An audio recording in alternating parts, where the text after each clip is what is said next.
generations of the dominant philosophers not seeing themselves as having a social location. They see themselves as the default, and so no need to bring their perspective into things, right? And so it takes. I mean, that's one of the things I try to do in this book is to help train readers to notice that they too are gendered in some way or another. They too have a social location. There is no non-gender, right?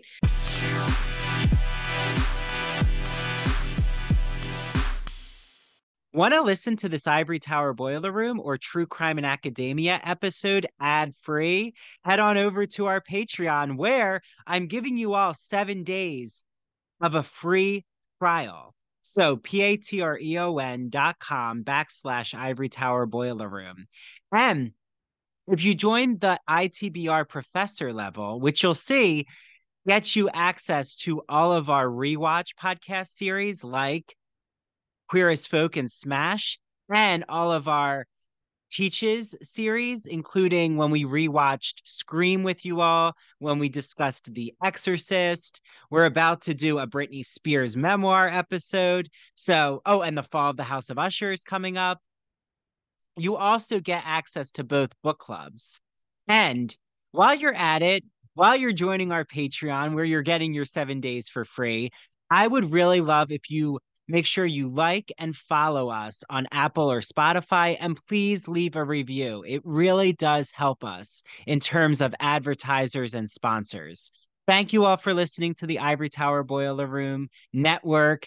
And it is just wonderful to be part of this arts and culture organization and have you all out there reach out to me. So again, remember, follow us on Instagram and TikTok at Ivory Tower Boiler Room. And we have a Facebook, and we're on X as well. Enjoy this episode, everyone. This episode is brought to you by Shopify. Forget the frustration of picking commerce platforms when you switch your business to Shopify, the global commerce platform that supercharges your selling wherever you sell. With Shopify, you'll harness the same intuitive features, trusted apps, and powerful analytics used by the world's leading brands. Sign up today for your $1 per month trial period at shopify.com/tech, all lowercase. That's shopify.com/tech. When you need mealtime inspiration, it's worth shopping Baker's, where you'll find over 30,000 mouth-watering choices that excite your inner foodie. And no matter what tasty choice you make, you'll enjoy our everyday low prices, plus extra ways to save, like digital coupons worth over $600 each week. You can also save up to $1 off per gallon at the pump with fuel points. More savings and more inspiring flavors make shopping Baker's worth it every time. Baker's, fresh for everyone. Fuel restrictions apply.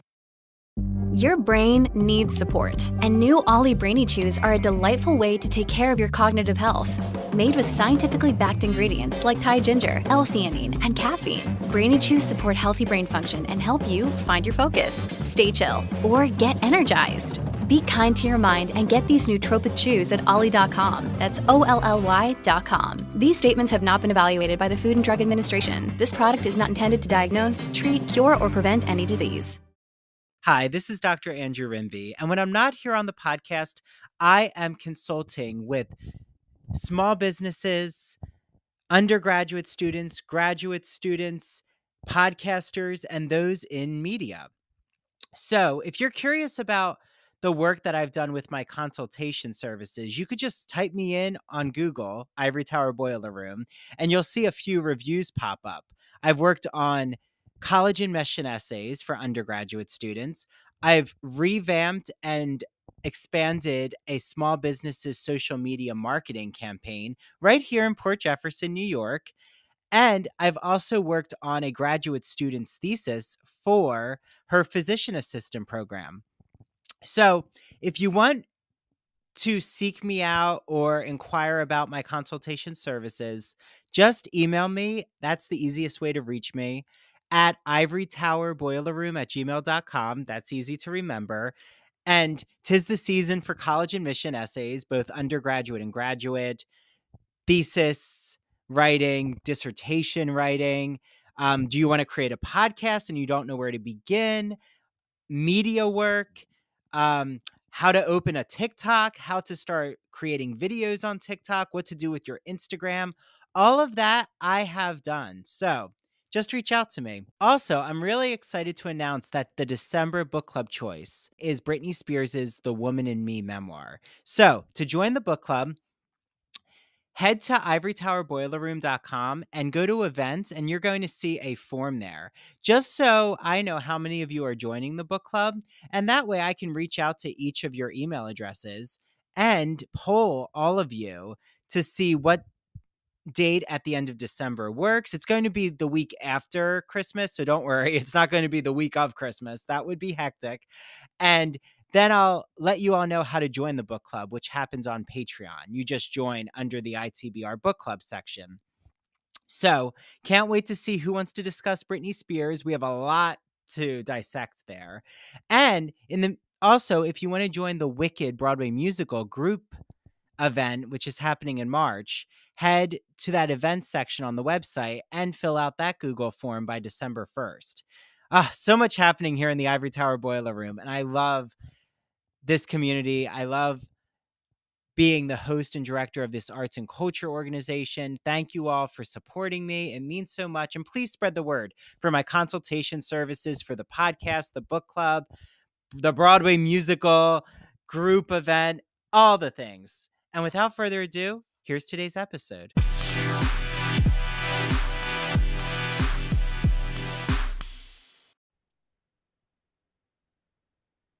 Hi, everyone. This is Dr. Andrew Rimby, and welcome back to the Ivory Tower Boiler Room. I am so excited to be joined with Dr. Shannon Dea. Dr. Shannon Dea is the Dean of the Faculty of Arts and a professor in the Department of Philosophy and Classics at the University of Regina, right? That's Dr. right. Dea. Okay. So making sure I got that pronunciation right. She researches and teaches about social and feminist philosophy and issues in higher education. I'll mention what book we're going to be deep diving, but before I discuss an exciting Broadview Press book, which you know we love Broadview Press here in the Ivory Tower Boiler Room. They help sponsor our show, so shout out to them. She created the University Affairs column called Dispatches on Academic Freedom. We absolutely love discussions around academic freedom here, Dr. Dea, so I'm sure we'll be talking a lot about academic freedom and what that means right now. And what I was so excited to learn is Dr. Dea has taught so much on philosophy from the 17th century to the 20th century, gender studies, sexuality studies, and is the author of a new edition, a 2023 edition of Beyond the Binary, Thinking About Sex and Gender, published by Broadview Press, but its first edition came out in 2016. So without further ado, I'd love to hear from you. So welcome, Dr. Shannon Dea. Welcome to the podcast. Hey, Andrew, I'm excited to be here. I can't wait to talk with you about the book and anything else that comes up. Well, so I think I'm always just curious when I'm joined with an academic here, is having just gotten my PhD in English, and I was talking to Dr. Dea. If you can see the video, I'm wearing a Stony Brook sweatshirt, and that's where I got my PhD, but I also have a grad certificate in women's gender and sexuality studies. And I am curious, what is it like being both in the philosophy world and in the gender studies, like having that intersection meet where you are? It's less weird now than it was 10 or 15 years ago. Philosophy has tended to be a pretty white male conservative discipline in lots of ways, and hasn't taken seriously gender studies, feminist philosophy, queer studies until very, very recently. And so when the book first came out, I think that even then it still felt like a little bit on the margins of philosophy. But as more and more women and equity denied folks are actually pursuing careers as philosophers and joining philosophy departments, we're seeing a lot more of that kind of overlap where folks have that kind of specialization in the two areas. And when you first went for your PhD, did you always have at the forefront of your mind, I really want to study gender and philosophy? Was that something you were really cognizant about, or did the gender studies come in? Which came first, the chicken or the egg, the gender studies or the philosophy studies? Oh, definitely philosophy came first. My PhD was really on a whole bunch of dead white males, and I wasn't thinking at all about gender or feminism or queer studies at the time. And I kind of powered through doing that work, doing my publications in the job market and so forth. And then the first job that I got was at the University of Waterloo in Ontario in Canada. And one of the first courses they assigned me was a philosophy course on gender studies that actually ended up being the basis for this book. And in retrospect, like, they probably assigned it to me for the worst possible reasons. I didn't have any kind of credentials in women and gender studies. I hadn't done any kind of work in the area. It could well just be that they thought that, you know, women are gendered. She's a woman. She'll figure something out. But I was so junior, it never occurred to me to ask why the heck they would assign me a course like that was so far beyond my expertise.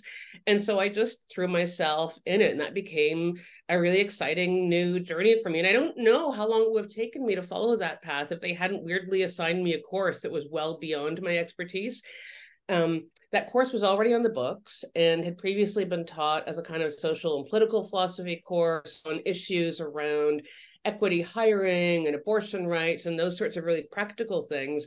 But I wasn't at all a political or ethical philosopher. I worked very much in metaphysics, which is, I know this is a really unhelpfully vague definition, but kind of the branch of philosophy that studies reality, what the character of reality is, how we carve reality up and so forth, what's real and what isn't. And I thought, well, I can't both stretch into the sex and gender stuff and stretch into political and ethical philosophy. And so I'm going to stick with my comfort zone, which is metaphysics, kind of categorizing the universe, and see what I can do with that expertise on the topic of gender.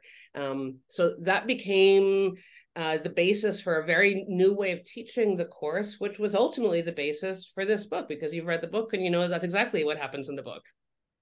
Well, and your book covers 3 millennia, which I just find so fascinating with your sources that you're using. And hearing you and talking about the course that you were assigned to teach, I'm assuming there's so much writing of literature that you just started to explore. Like, were you even looking back to the ancient period for how, women were perceived by, say, the ancient Greeks or the ancient Romans, and like just making your journey through Western civilization?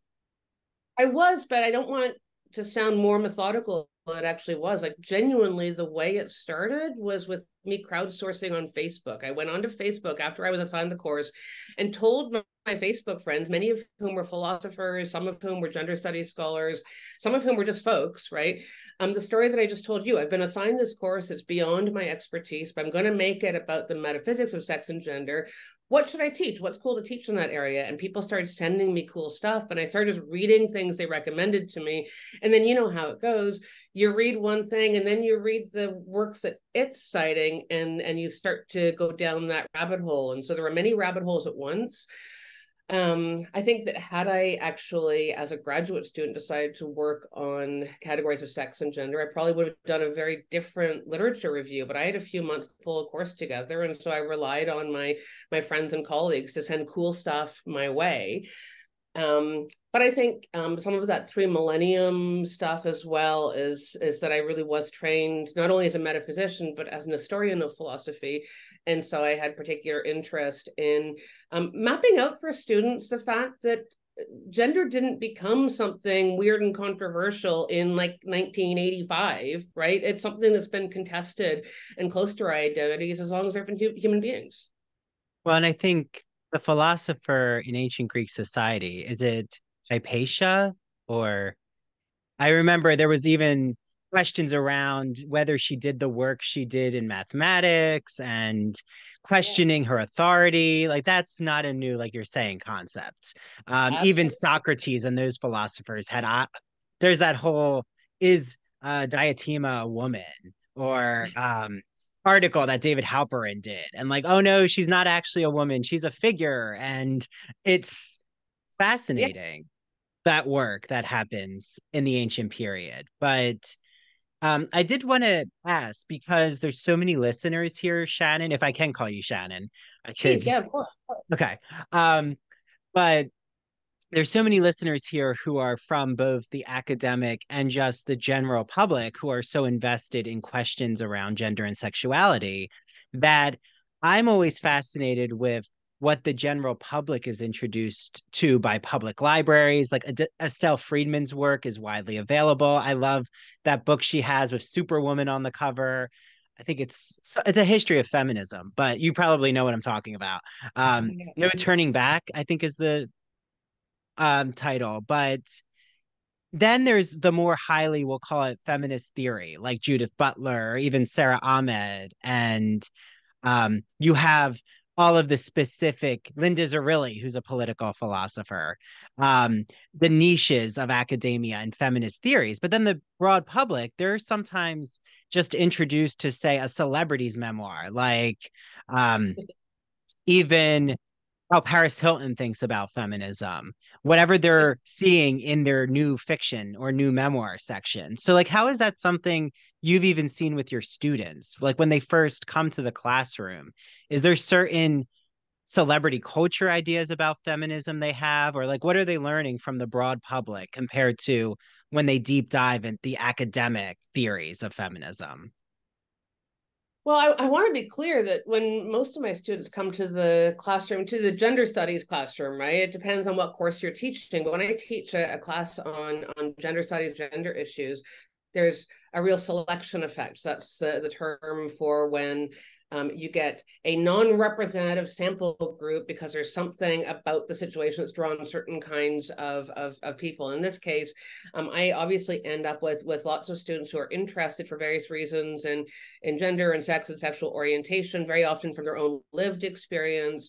In my classes, they already bring an enormous amount of expertise. So I rarely find myself in the situation where I have a class full of students who've never really thought about these things, except for what they've heard celebrities say on TV.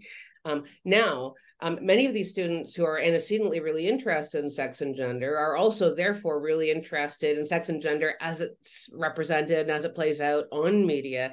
And so they bring in fantastic examples, but they're not bringing them in kind of as raw, unanalyzed data. They're typically already thinking about them. So I want to make clear just how much intellectual investment my students typically already have in the area when they come in. The other thing I want to note is that I've been teaching in this area for 15 years now, and the media examples that students bring in has really changed over time. As you would expect, a lot has changed about sex and gender and who's talking about sex and gender and what they're saying about it over 15 years. Also, which particular media they're drawing on has changed. I just now referred to television. That was true 15 years ago. Nobody watches television anymore. So now it might be a TikTok or something that they're bringing into the class, right? Well, and even Alex Cooper's podcast, Call Her Daddy. I'm not sure if like any of your students mention it, but I feel it's such this touchstone, especially in American culture. But I mean, you're in Canada, so it's similar cultures, and we're adjacent with each other. And what she does when she sits down with whether it be a supermodel or a singer, like she's had so many, sit down and talk about their lives and more female empowerment conversations. And I feel like right now we're in the girl boss era, like the female empowerment. Even when Sheryl Sandberg had published that nonfiction book, what was it, like 6 years ago, 8 years ago, that it really was all about the corporate, how women can enter the corporate space. Do you feel that right now feminism, some are saying we're in the fourth wave of feminism, but I still have a hard time understanding what that actually means. Like, I feel it's not the same construction of like how the feminist waves, some even critique that the waves actually even exist in that way. Like, it depends on what identity. Like, if you're talking about white women, you can follow a trajectory. But if we're outside of white women's bodies, then there's always been struggles outside of that, upper middle class white female experience.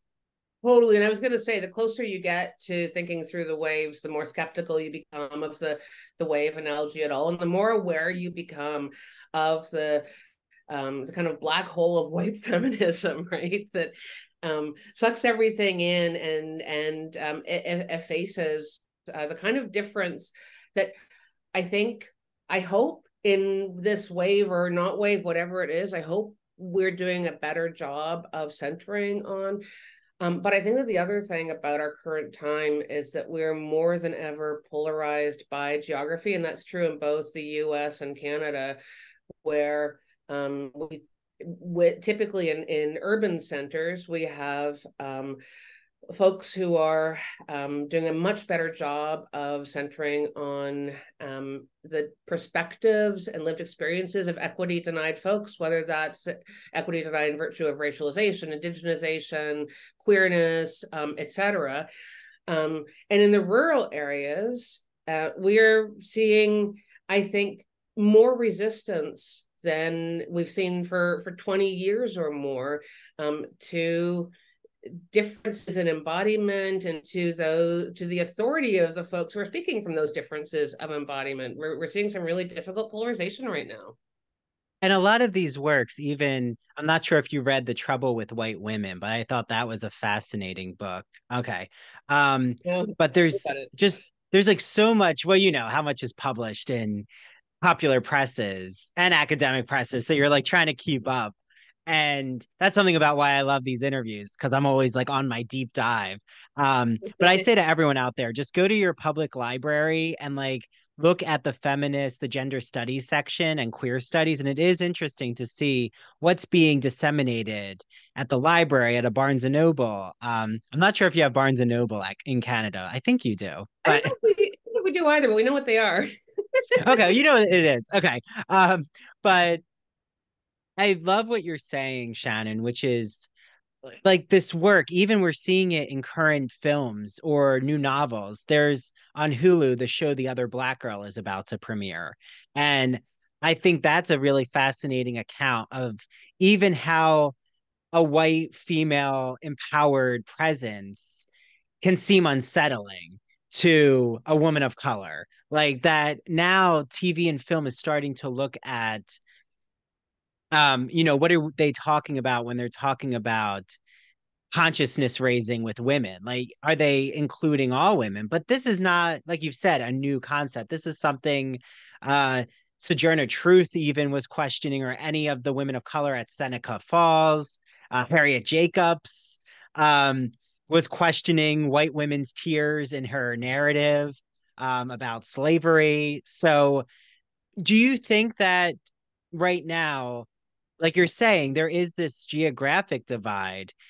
Do you think that it is really a metropolitan attitude? Like some metropolitan areas, just they're quickly, the speed is just taking off of understanding intersectionality. And it's almost, I don't want to say blasé, but it's part of the fabric. Like you walk in, I'm in New York City or Philly. I was just in Philly and there was an LGBTQ cabaret and the doors were open and there were drag performances and it was just embraced. It's like, oh yeah, that's part of this climate. But then you're in another area that would be used as right-wing propaganda. It's Yeah, boggling the mind. there's good evidence from social psychology that when people live close together, they embrace difference. And when they live spread out, they fear difference. And I think that that is both a cause and an effect. When you're around people who are different from you, you learn that they're people, and you see them as human rather than giving in to the mechanisms of dehumanization that can lead you to see them as other, right? But also the folks who want to live around difference often seek out those metropolitan areas. So there's that selection effect again, right? And it creates a kind of feedback loop. And so yeah, I do think that my experience within, even, I mean, the city I'm in is so tiny by comparison with New York or Philly. We've got like 150,000 people. It's a little prairie city. But even in a little city like this, I think that there's a real embrace of diversity and different perspectives. And I will say that 3 weeks ago there was we're a capital city. There was a protest at our legislature because our very conservative government is, like many other conservative governments, making a move on trans kids right now legislatively, and tons of people showed up with trans flags and non-binary flags. And it wasn't just trans folks who showed up. It wasn't just to us LGBTQ folks who showed up.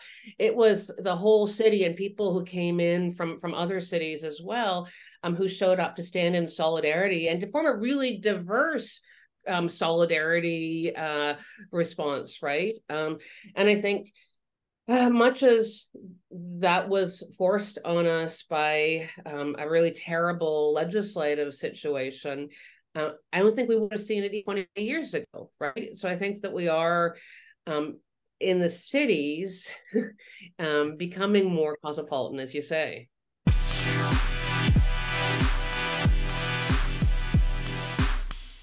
I am here with the co-owner of one of my favorite stores here in Port Jefferson Village, New York. It is called The Soapbox. So Janine said, Andrew, I have these 4 products you need to get your hands on. It's called 4 for Fall. So she's going to go over these 4 products. I know first you have a soap for me. What is the soap? I have the soap for you. It is called Apple Cider Shea Butter Soap. It's by a company called Greenwich Bay. And this is a great soap because you can use it for your hands or your body. And it has a delicious apple cider scent. And I think you're actually already familiar with it. Yes, it is in my shower. I still have it. It lasts a very long time. Yeah, great lather. The lather's wonderful. It's just so luxurious. And I love the scent into November. Yes. You know, this apple cider, it evokes so many cozy feelings. After the soap, we have something that you can add on to in the shower. So what is this? This is a wonderful, wonderful exfoliating shower scrub. It is by a company called Primal Almonds, and it's a sugar whip shower scrub. And the scent is pumpkin spice. It's a moisturizing sugar scrub. So it's tiny little sugar granules. And it's something that you would use after you shower twice a week because you don't want to strip your skin of your natural oils and your moisture. But it's wonderful. It just really exfoliates all that dead skin and leaves your skin very smooth and soft from all the sugar. So after I use the exfoliant, right now we need to moisturize. So I know you have a really nice fall body lotion for us. Absolutely. This is just such a delicious scent. This is one of my favorites for fall. The scent is Orchard Breeze, and it's by a company called Michelle Design Works. This is another product that you can use hand and body. It's great. You can place it on your vanity, just a couple of pumps for your hands, or use it on your entire body, but it's shea butter based, so it's extremely moisturizing.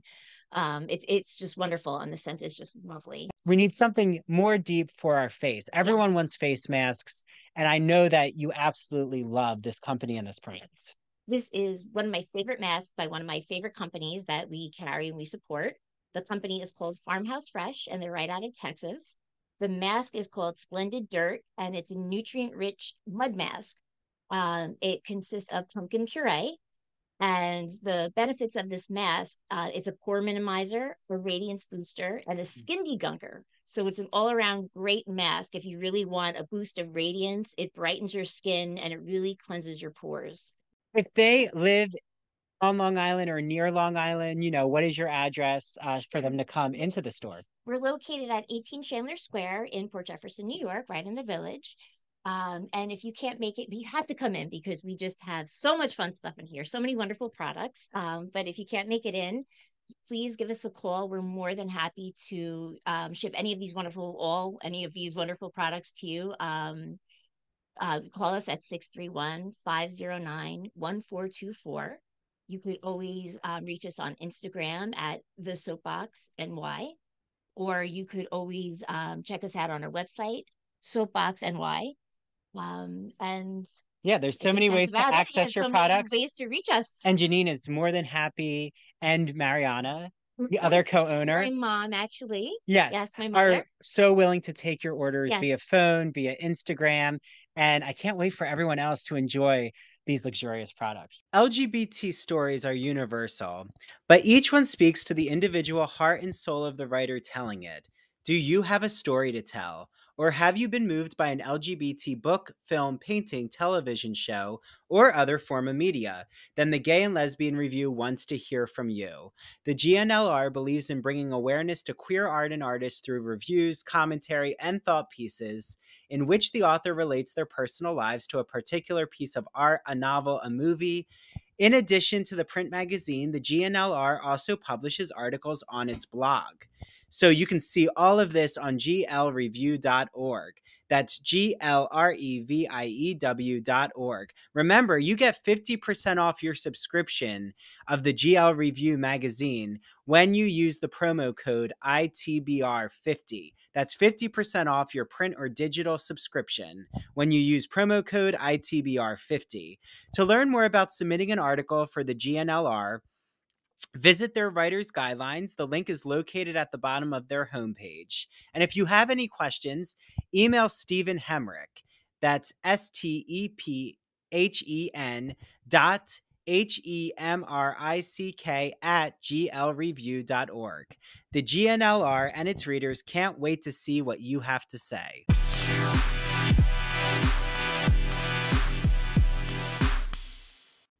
Even my parents showed me their Republican state Senate campaign in a suburban community here in New Jersey, right outside of Philly. It's a large town. It's 58,000 people in their town. So, it is like a small little city. New Jersey, the Northeast, we're very dense in terms of suburbs. But it was even interesting how the Republicans here are running on.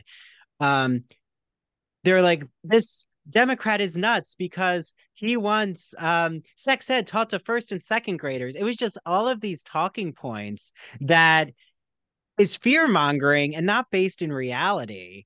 And again, trying to say there's biological boys. It literally says this on I think it's offensive, but it says it on the campaign bullet points, but biological boys are going to be on your children's sports teams. And I'm thinking, first of all, if you're talking about trans girls, that's so offensive to, try to misgender them. But also, why are transgender children being used as these scapegoats to scare? It is because they don't think, do you think, Shannon, it's just as basic as they're betting on you not knowing a transgender child or a transgender person, so then you can dehumanize them?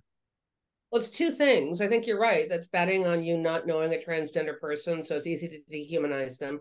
I think that there's also intentional disinformation being spread about what's involved in being trans. And in particular, a lot of the folks who are now very supportive of anti-trans bills are supportive of them because they wrongly believe that surgical gender affirmation is happening on children, and it's quite reasonable to say, I don't think that a child should have a penectomy until they haven't reached the age. Of course, it's a reasonable thing, but it's a complete fiction because it's not happening anyway. I liken it to some of the propaganda against abortion rights that really focuses on third trimester abortions. And most people, whether they think of themselves as pro-choice or not, feel some moral recoil at third trimester abortions because the fetus is so fully developed at that point and is experiencing sensation at that point. And it seems really callous if you think that those are capricious abortions that are happening. Now, we know that they are vanishingly rare. They hardly ever happen. And when they happen, it's always because of a medical emergency. It's never because of somebody wanting to wear a bikini on vacation, as is sometimes part of the disinformation, right? And so I see a similar kind of pattern happening now with the disinformation that's being spread about trans people and trans rights. They're trying to get the public to freak out about a scary thing that would be awful if it were happening, but it's just not happening.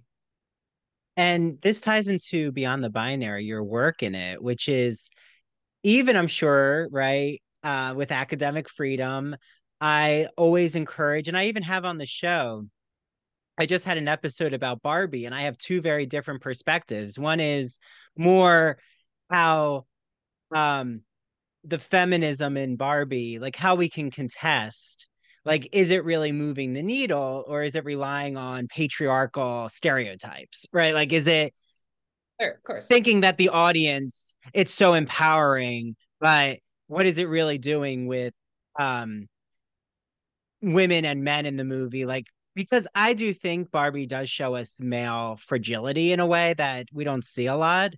But again, I don't think one film is going to change the shape of culture, but conversations and the domino effect will help the landscape.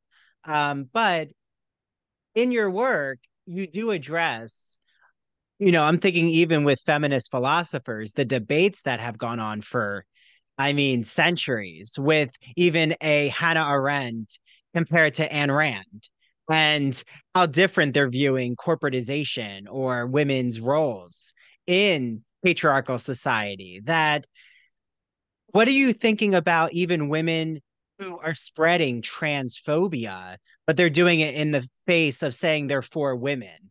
Like, an Ann Coulter comes to my mind, or a Megyn Kelly. Like, again, these are white blonde women. I'm not just trying to like stereotype white blonde women, but it is interesting to me who these spokespeople are. And even a Caitlyn Jenner, who says she is for trans rights, but completely runs against anything that has to do with affirming trans care or affirming that identity. Like, they get used by the media as a spokesperson. And we're seeing that it's not just in the media.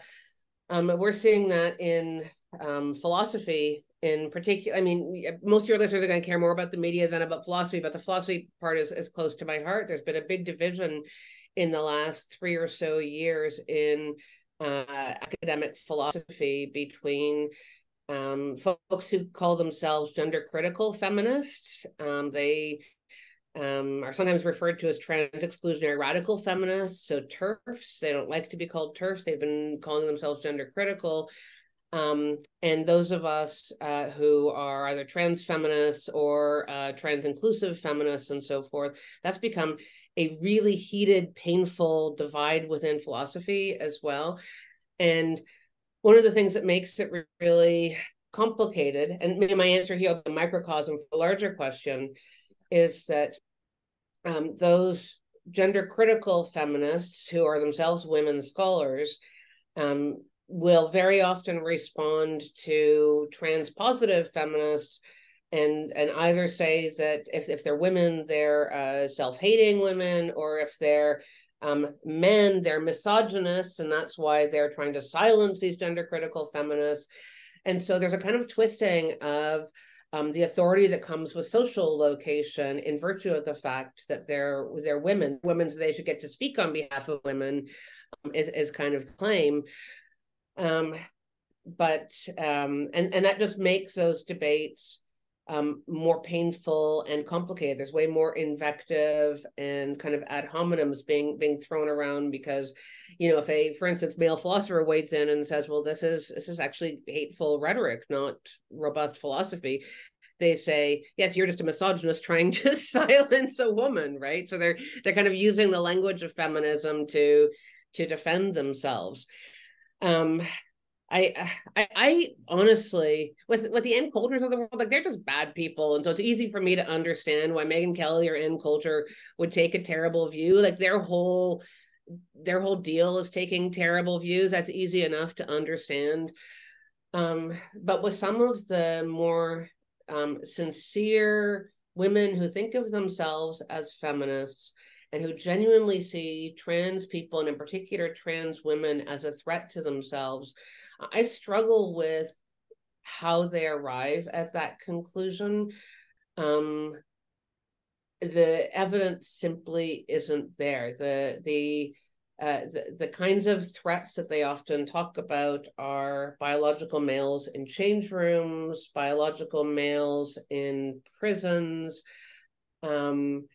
and the intimation seems to be that biological females, and by the way, I obviously hate those categories, so I'm trying to do justice to the way they characterize things. But the suggestion is that biological females in change rooms and biological females in prisons are vulnerable if there are trans women in those spaces.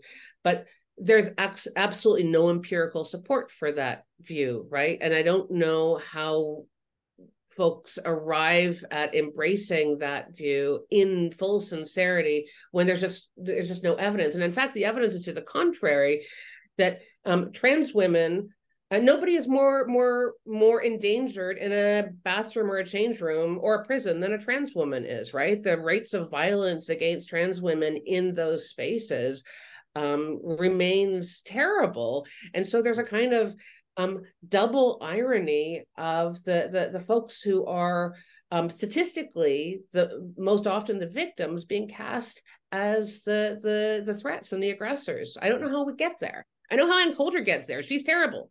Well, and that's exactly well, and It's it's exactly what happens in the witch trials of J.K. Rowling, because I listened to the whole podcast, because I am one where, Shannon, I do believe, again, not everyone has to do this, but I always want to hear the side where I really don't think I'll agree, but I just want to hear out, okay, how are you approaching this perspective and vantage point? And it does interest me with J.K. Rowling because every time she comes on this podcast to be interviewed, she never is saying, I want to talk to a transgender person. And I'm like, that's very telling to me. Why was she not in the space of the transgender community? Why? I'm sure the interviewer, it's not on the interviewers. It's not their onerous, because I'm sure J.K. Rowling had a list of demands to be on the show. But if I was the interviewer, I would have said, I really want J.K. Rowling, you to be with a transgender advocate, like an Alexandra Billings or a Laverne Cox. Like, I want you to be with someone who can actually talk to you and we can have a back and forth. But it's interesting to me how siloed J.K. Rowling is. And she says, I'm so scared of my life. Like, the transgender community, I respect them, but I don't respect those who are going into locker rooms who aren't women. And I'm like, wait, but you're still talking, and you're still scapegoating the transgender community, but it was not connecting, Shannon. It's a very, you feel like you're in the upside down. And that's my concern, is how a person like J.K. Rowling has so much credibility to the public, and they hear what she says and they're like, oh yeah, she's right. This is happening in locker rooms. And I'm thinking, where is this happening? I don't see the statistics. I don't see the news stories. It's just, it feels very just propaganda, like, to promote a certain, like you said, trans exclusionary cause. Or even in philosophy, I'm thinking of Christina Hoff Sommers, which I don't have an issue with, but I know that I've heard her on podcasts, and it's interesting because she frames things in a very similar way to J.K. Rowling. Yeah. You know? Yeah. J.K. Rowling's a really nice example, though, because I think about her as, I mean, we can kind of see her progression in a way that separates her from the Ann Coulters of the world, right? She's not just a bad faith actor. I think, you know, she's a writer. She's got a public presence. She's on Twitter. She's about my age, so I'm about to say something ageist, but I think I can because we're about the same age. She's maybe a little bit too old to get the subtleties of how Twitter works, right? And see some folks who seem sympathetic, saying some things that seem worrying, and clicks like or whatever, which is like just a normal human reaction. We make mistakes. We respond to partial information all the time. The best of us do it at sometimes. I think that part of the issue with her is that having gotten herself into that situation, she then became kind of embarrassed and defensive. And when we feel embarrassed and defensive, we can end up doubling down. And of course, when you're super famous and rich like J.K. Rowling and you make a misstep on social media, the social media world is pretty unforgiving. I don't actually believe in cancel culture for a whole bunch of reasons. It would probably take up too much time today, but it's true that you can get a bunch of people yelling at you on social media if you're famous and you piss them off, and that happened. And when that happens to you, you can end up pointing in the wrong direction, right? And then you just kind of double down. So, I mean, that your example actually helped me to think through a little bit how the non-Ann Coulters of the world end up in a bad place with respect to trans issues and so forth. And that's not to justify any of that, but it's not about like evil humans or whatever. Yeah. just normal, flawed human psychology and social media, and everything is terrible, you know?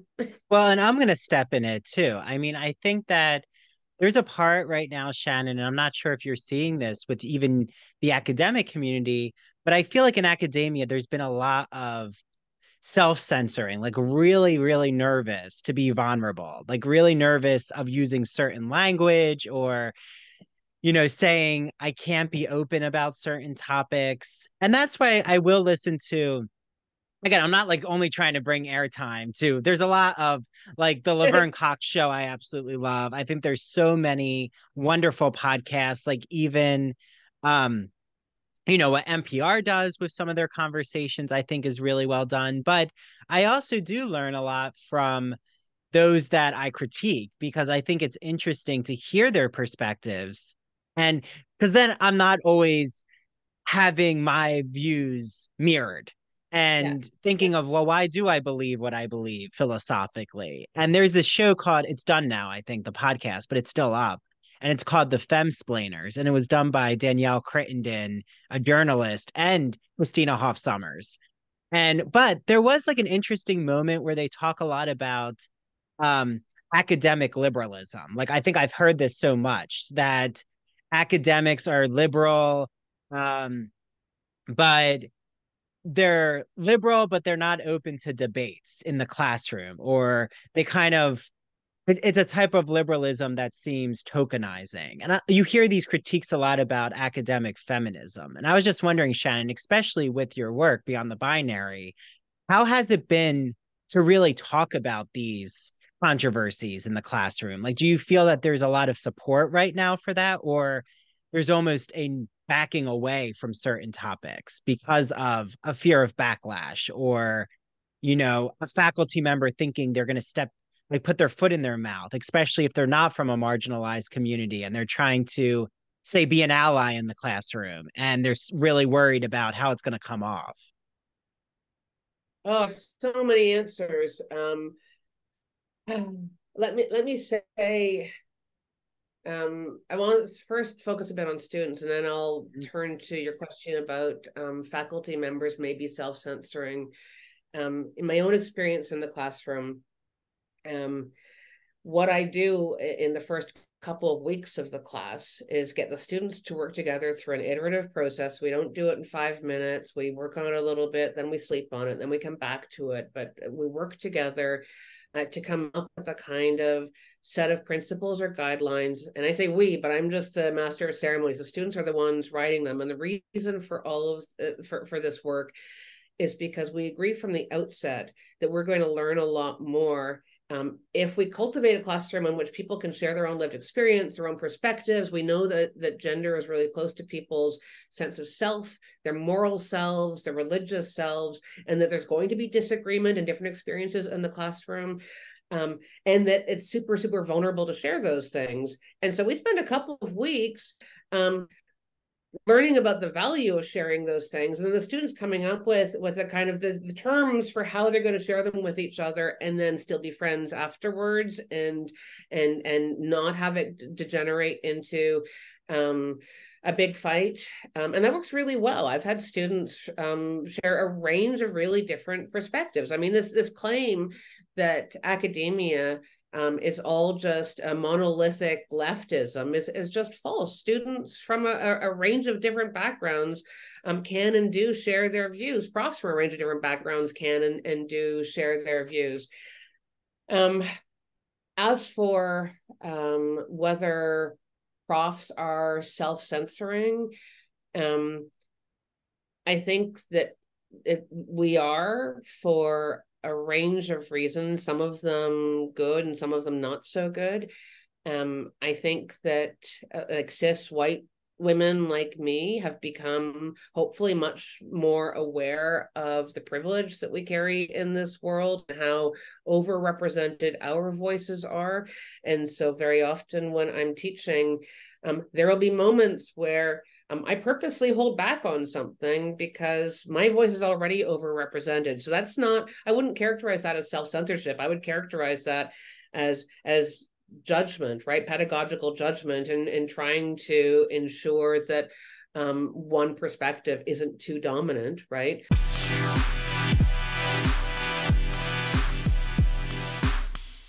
Hi, this is Dr. Andrew Rimby, and I'm so excited to shout out the Gay and Lesbian Review, who is helping to sponsor the ITBR podcast. For all of you out there, the Gay and Lesbian Review is a bi-monthly magazine where you can discover new things about gay and lesbian literature, history, and culture. And the GL Review publishes essays in a wide range of disciplines, as well as a slew of reviews of books, plays, and movies, and a number of special features, such as artist profiles and their popular art memo column. Each issue of the magazine brings you consistently intelligent, lively, thought-provoking articles focused on a unifying theme. For example, their September-October issue centers on the theme Cracking the Closet. So, starting in the 19th century, a number of artists and writers found ways to crack the closet by expressing their sexuality between the lines or in the interstices of their work. For example, Ignacio Darnad, who is a friend of the ITBR podcast, he's been on our show, writes all about illustrator J.C. Leyendecker, whose work for Ivory Soap and Arrow Collars gave him plenty of opportunities to draw pictures of well-dressed and at times scantily dressed American men. And you also can find an article by Vernon Rosario, who has been on the podcast, and he talks about the quest for sex in the Middle Ages.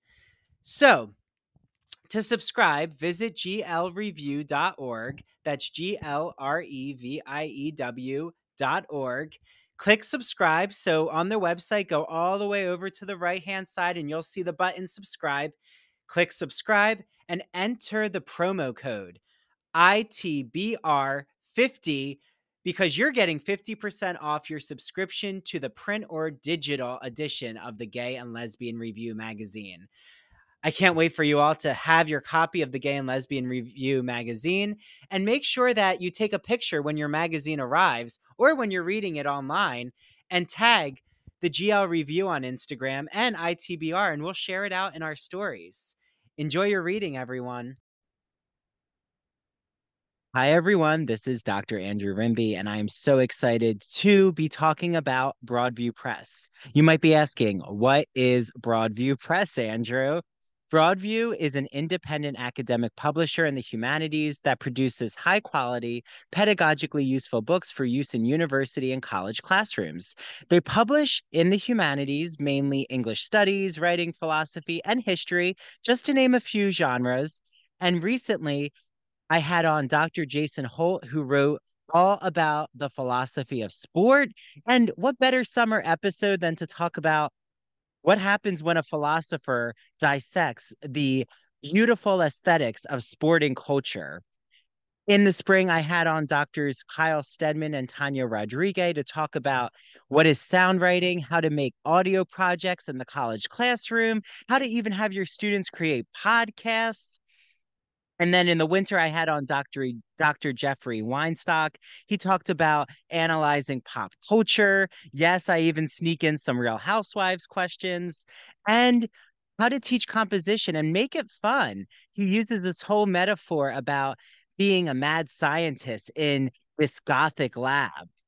And in the fall, I had on Dr. Ann Stevens, and she talked about literary theory and criticism. And yes, the university season is upon us. So what better way to talk about the college classroom than to actually understand what is literary theory? That's a wonderful episode for all of you out there who teach literary studies.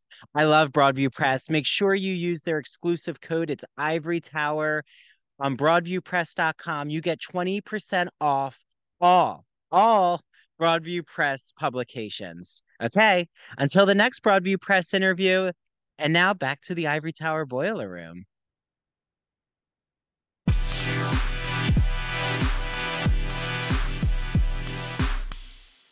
But I'm also aware of folks who are from various kinds of social locations, right? Afraid of speaking frankly in the classroom when they talk about things like race and gender and politics and so forth, because the situation right now is so polarized, and there's always the fear of a student who'll have a recording device in a classroom and something gets quoted out of context, and suddenly Campus Watch is posting about you, and you're getting hate mail, and your president is getting hate mail that's saying you should fire this person, right? The reality is we're under a kind of scrutiny that we weren't in the past. But typically it's professors on the left who are being attacked by groups like Campus Watch, and having to really be careful about what they say, and not, the conservative white dude economics prof. They're fine. They're teaching the way they always have, right? Mm-mm.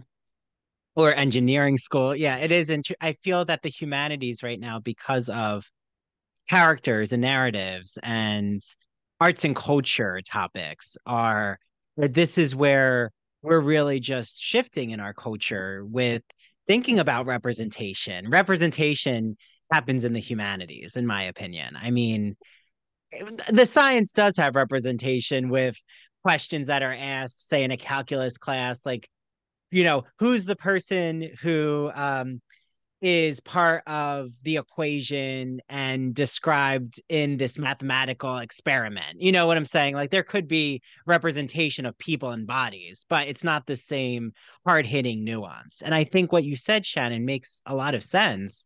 And this is why, do you think it's helpful for, especially in feminist studies, gender studies, sexuality studies, courses, not every faculty member is ready to become like what I do, which is a public humanities, scholar in the open. Like, I'm on TikTok, I'm on Instagram, like, I'm very vulnerable, but I'm used to that scrutiny now.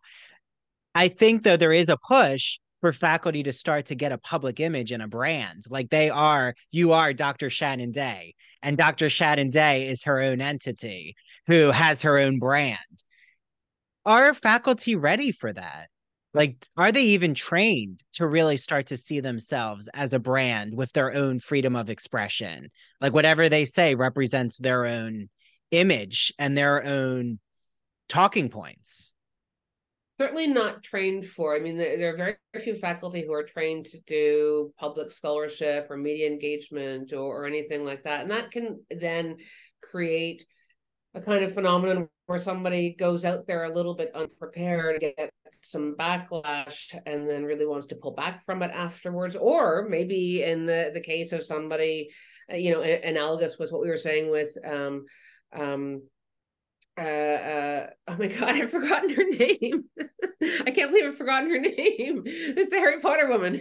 Rowling. Oh, J.K. Rowling. J.K. Rowling. Mm-hmm. Oh, sorry. So somebody analogous to Rowling, who maybe steps out there a little bit naively and gets some backlash, and then they end up doubling down or something like that, right? So I think, it's fascinating what we don't train faculty for. We don't train faculty to teach. We don't train them to engage in university governance. We don't train them to engage in media and public engagement. Basically, they put their heads down and write a dissertation, and then we assume they can do all of the other things. So no, not everyone is ready to have that kind of public brand. I think that it's easier for folks with tenure. It's easier for folks from various social locations. We know that racialized folks get a much rougher ride on social media than white folks do, for instance. We know that there are similar kinds of disparities in terms of gender and other kinds of social locations and so forth. And so there are two issues there, right? The intersection of the lack of training and the particular kinds of social locations that can produce backlash. And then you get all kinds of interesting and terrible feedback loops from all that.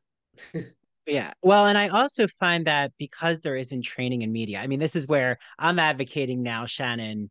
Like, I am starting to offer consulting with my business, the Ivory Tower Boiler Room, because I really want to help academics with their social media brand, because they don't have that training. It can be very easy for someone to jump in front of the media and almost, I don't want to use the word grifter because I feel like it's overused, but they can take advantage, I'll say, right? You are given authority with having a PhD, and it is now a credential that the media is going to use as, well, so-and-so said this, like Dr. Jordan Peterson said it. So this is how masculinity studies, this is what's happening, right? And there are things Jordan Peterson says, he is very nuanced. I mean, he is, well read and well versed, but it doesn't mean his opinion is the, only view in the field. And I think because we don't have faculty trained in media relations, and it can be very controlled what they're doing at conferences. I've always said, why aren't these conferences broadcast? Like, why isn't there a media footprint? Like, I'm now pitching to be at conferences on the ground and do short interviews with everyone who's there presenting, because the public would love to learn what everyone's studying. We don't have enough nuance. We get, you get specific people who, are wanting to be on, say, broadcast journalism in that field, and they'll be on news shows. And that's really the public's awareness. Like even a Dr. Mayam Bialik, who I love, but she's on Jeopardy. But right, the public likes faces. And I think when it comes to gender studies and sexuality studies, the public only has a few representatives. And it can be very strawman oriented when it comes to arguments. I mean, that's my view right now. So I'm curious, do you actually think the public would enjoy traditional academic conference talks, or do you think that academic conference talks should change in order to make them digestible by the public? I think the public would enjoy the conversations if you have an interlocutor who can sit down with the academics and translate their conversation to a digestible, almost putting it through a converter in a way of just having someone from, and I'm not just pitching myself, but having someone from the inside of academia really know what it's like to be in the broadcast field of, oh, this is what you're communicating to the public. Like, let's...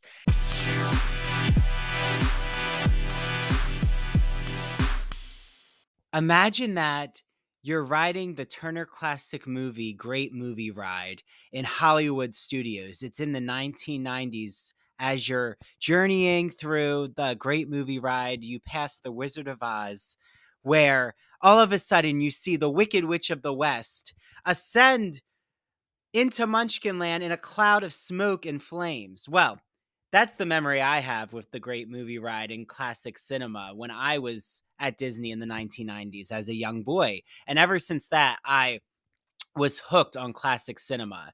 Well, my friend Christian Garcia, friend of the Ivory Tower Boiler Room, has a podcast that you all are going to love. It's called That Old Gay Classic Cinema, and he looks at queer themes in classic cinema, like Vertigo, The Wizard of Oz, Sleeping Beauty, Mary Poppins, 101 Dalmatians, Hello Dolly. The list can go on and on and on.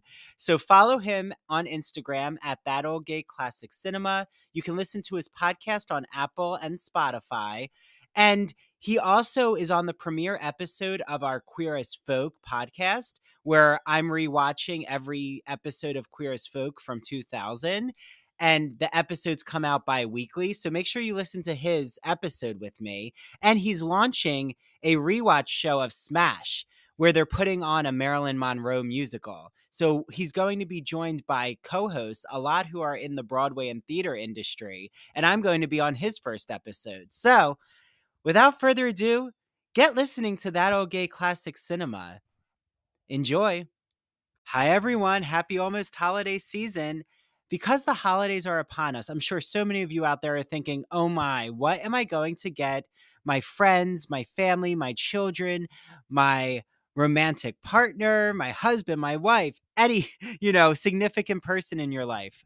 Look no further than my good friend Mandy Bengal, who makes handmade crocheted items. Her company is called Mandy Made It. You can follow her on Instagram at MANDEE Made It.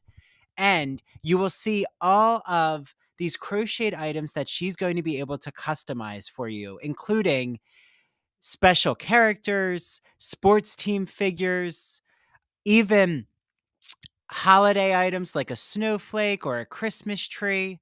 So I have Mandy's keychains. I have the poison apple from Snow White and the Seven Dwarfs.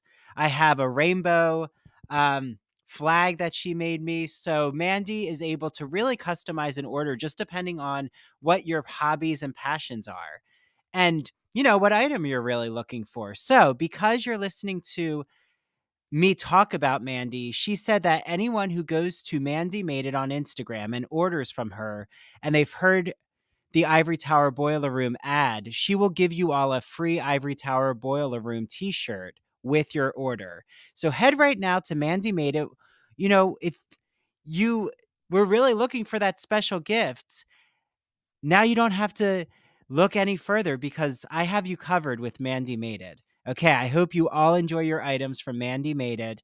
And please make sure that you take a photo of your crocheted items so that we can share it out on our social media. I know Mandy would love that, and I would love to see what you all are ordering from her. She even has an adorable pillow called Netflix and Chill, and she has these cute coasters that she crochets for your favorite coffee or tea mug. So enjoy all your Mandy Made It products.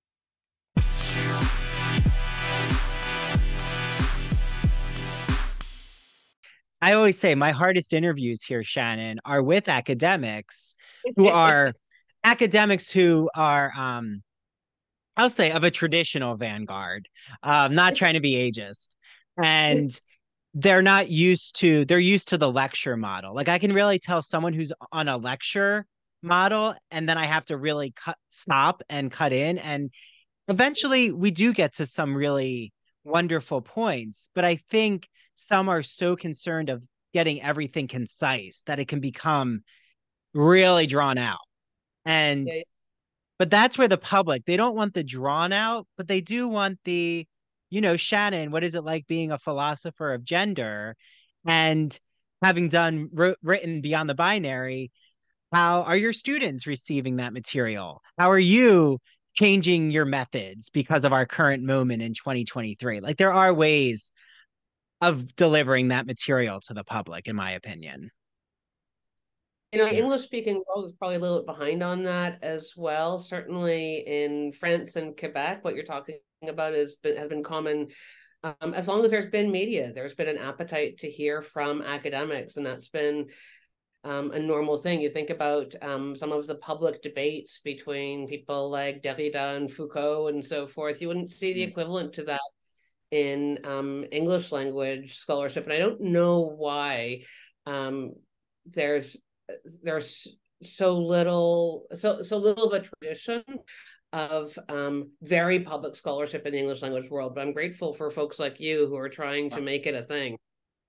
Well, and I think it's also the fear, I would say, like the risks I've taken is I've had to realize it's not about confirming my biases. Like you really shouldn't know where I'm standing on all of these subjects. I mean, of course, I have my own views and my own opinions, but I think you also have to be ready to listen to the other side. And that is a hard, like, even though I really do not enjoy, say, an Ann Coulter, I'll still listen to what she says because if not, then I'm not informed with where like what a right-wing propaganda machine looks like, right? Or why people are actually listening to these talking points and buying them. It's or Candace, what is her name? Candace, it'll come to me. But there are, like, back to what you were talking about though. I think something that interests me as we're, wrapping up. This has been an amazing conversation, Shannon. I can keep talking to you forever. Do you think that with the rise of women's gender sexuality programs, because Stony Brook, we actually have a department. And I have seen because departments have started to pop up throughout America, throughout Canada, Europe. Actually, I'm not sure about Europe. I can't speak for that. I don't know if they really have. Have they popped up in Europe, like women's gender sexuality programs? In some places, but some countries have actually been legislating against them. And so, for instance, in Hungary, President Orban removed funding from universities that have gender studies programs. We're seeing something similar in Poland. And so it's this very interesting thing that as the programs pop up, we're getting this very strong reaction from the right as well. I mean, it's a little bit like the attack in the US on critical race theory. Yeah, which, again, the writing on critical race theory came from Harvard Law School, and there's a whole history of that. And really, Kimberly Crenshaw, who created intersectionality theory. And I just find it so interesting that a woman of color, Kimberly Crenshaw, who has such a nuanced way of understanding intersectionality, somehow no one wants to credit her with creating, like being part of critical race theory and studies. And instead, it's as if elementary school teachers are teaching law theory. It doesn't. Yeah, no, I mean, that's another area where there's just complete disinformation. The public is angry about a thing that's not happening. Well, and it's again where I wonder, have there been pushes by Kimberly Crenshaw's affiliation? I forget where she teaches, but have they tried to get her in front of the media in the like, I would be really pushing for her to be part of these, like going even on Fox News. Like, again, you're opening yourself up to, like, when Pete Buttigieg goes on Fox News, there's going to be attacks verbally, but you do get your point out there. It's a double-edged sword in a way. I was thinking of Candace Owens, another very tokenized, right-wing talking point person. But at the same time, you have Amanda Gorman, who has like been so beautifully open with her poetry, and she was the at the inauguration for Joe Biden and wants to run for president, hopefully. Like, I do feel in America, like going back to what you were saying, Shannon, in America, I think Canada does operate like this too, that the public loves a spectacle. Like, they love a publicity campaign. They really love influencers, the Kardashians, like weighing in on the politicians, like Justin Trudeau. What does he look like? Is he a daddy image? I mean, there's just all these. I do think politicians in our countries really become the face of knowledge, and that's not always helpful because they're not always in conjunction with universities. And I think that I would love to see, like you said, the BBC does an amazing job with academics. Like, I think we have these networks, but they tend to be radio shows. Like, they tend to be not as public. So I do think TikTok and things like that are starting to change the landscape in a good way, even when it comes to, say, feminist discussions. So I'll leave you on that, which is with your book, right? It's a new revised edition in 2023. Has there been, with your students even, like you talk about what they're bringing and nuanced analyses of social media and gender and sexuality studies, like what are some revisions or going back to your book that you want to open up about, that like you were really informed turning to this book again in 2023?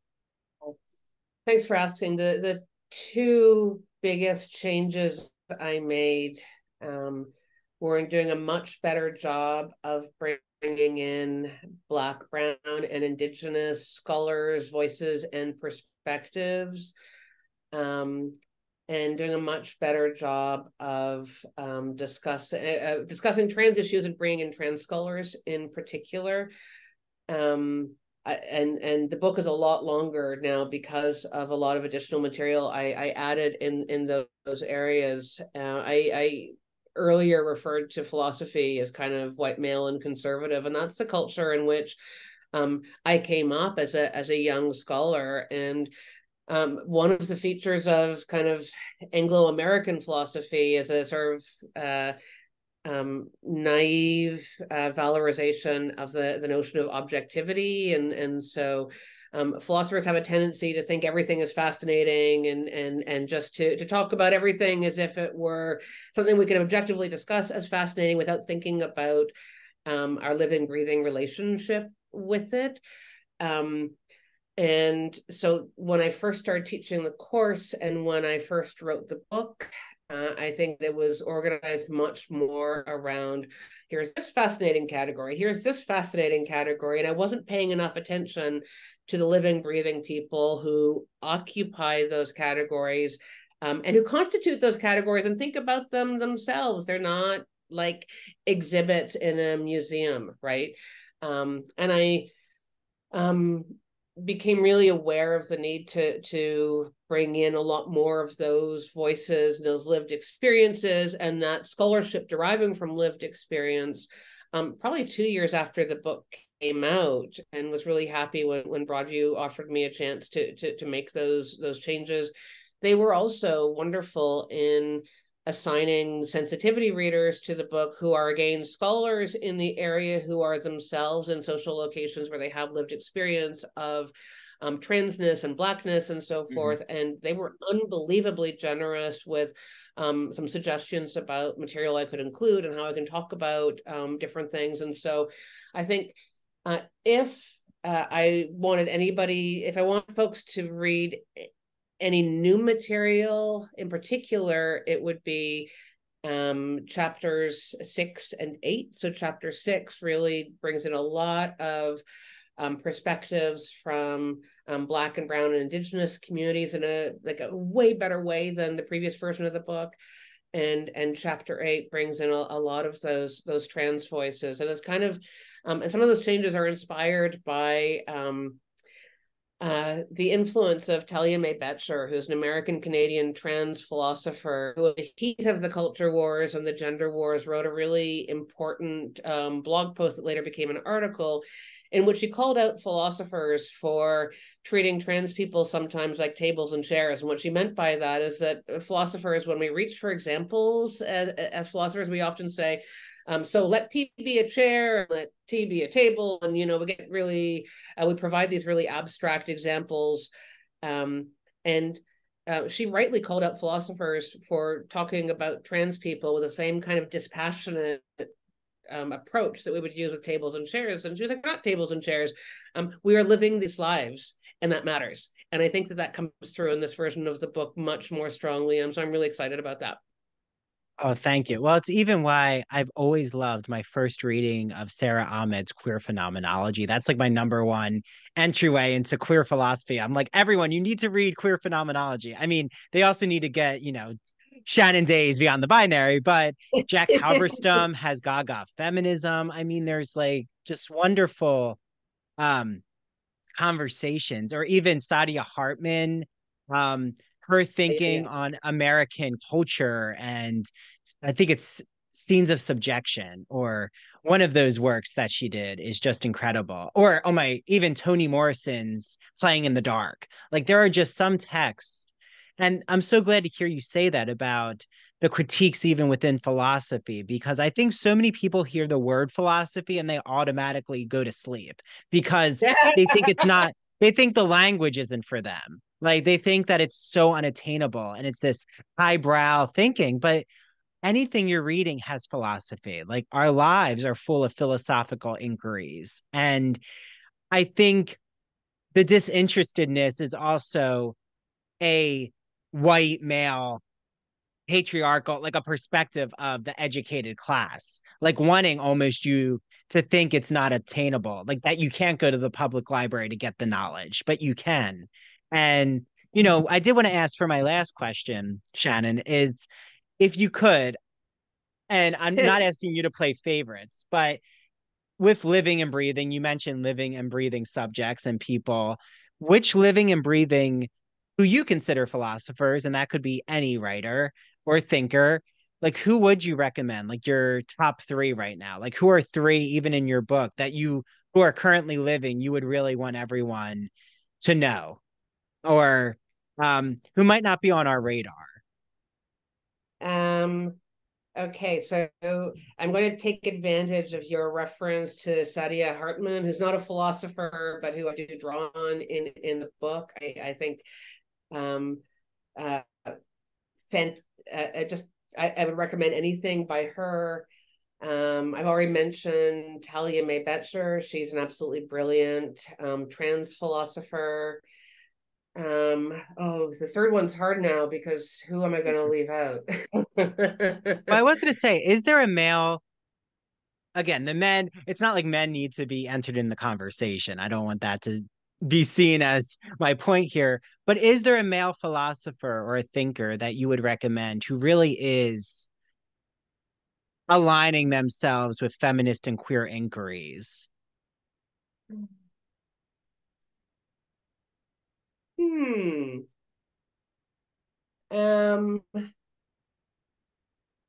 and I don't want to make any assumptions. Are you thinking like a cis man in particular, or is it cheating to use a trans No, I man? mean, it Or could be a, cis man, a trans man. I mean, I'm just thinking even, I mean, I'll be selfish here, but Dr. Ramsey Fawaz, who's been on our show, is a queer theorist. And he even just wrote an article about like straight men who do queer theory. And I thought that was fascinating because I'm like, oh, that kind of work is something. Or even Jane Ward. Here now I'm going to throw out people, but Jane Ward had done the tragedy of heterosexuality. Like I think it's interesting now that queer theorists, Shannon, are turning their attention to the straight community. Like, well, let's put them under the microscope. Like they haven't been studied. It's like my straight friends. They never want to say that they're straight. I find it so fascinating. It's like they're not used to seeing themselves as sexual subjects. well, I was Um, going to say earlier when we were talking about the dispassionate philosopher, part of that ideal of objectivity comes from um, generations of the dominant philosophers not seeing themselves as having a social location. They see themselves as the default, and so no need to bring their perspective into things, right? And so it takes. I mean, that's one of the things I try to do in this book is to help train readers to notice that they too are gendered in some way or another. They too have a social location. There is no non-gender, right? Um, that doesn't answer your question. I just no, wanted to but riff no, a I little. think that helps. And we don't need to think of a specific person, but I would even mention, and I know that you do draw on her too, but bell hooks. Like I will always say, um, teaching to transgress. Like there's just some text, those texts, Shannon, where you've read them the first time and you don't remember what was it like before you read that text. Like you were just truly shaped by someone's work and writing. It's why I love TV, film. I love um, those forms of entertainment, but there's nothing like literature. Like there is just something about you being in that alone time with a work that TV and film just can't transcend. It's a different process. So, you know, I want to thank you, Shannon. I can't wait for everyone to get their hands on your work, to learn more about you. You're invited back here anytime. If there's like, new work you put out or you want to have a conversation about, what's happening in the gender studies community. So for everyone out there, make sure you get your hands on Beyond the Binary. It's in its second edition from Broadview Press. They also, everyone gets 20% off because, Broadview is our sponsor. So look for that in the show notes. And Shannon, this has just been so wonderful. Thank you so much. Me too. Thank you so much, Andrew. Oh, is there any social media you want to plug, like where people can find you or your website? I left all social media because Elon Musk is terrible and Meta is terrible and everything's terrible. So sorry, I'm a Luddite again. Yeah, I do have though Shannon's university web profile. So if you're really inspired from this conversation or you're reading her work, you want to send her an email, I'm sure she's open to that. All good things. If you have Absolutely. any critiques, you can critique me on social media. I'm okay. I don't care. Okay, well, thank you, Shannon, and I will be in touch with you. I hope you have a great day and bye to everyone out there.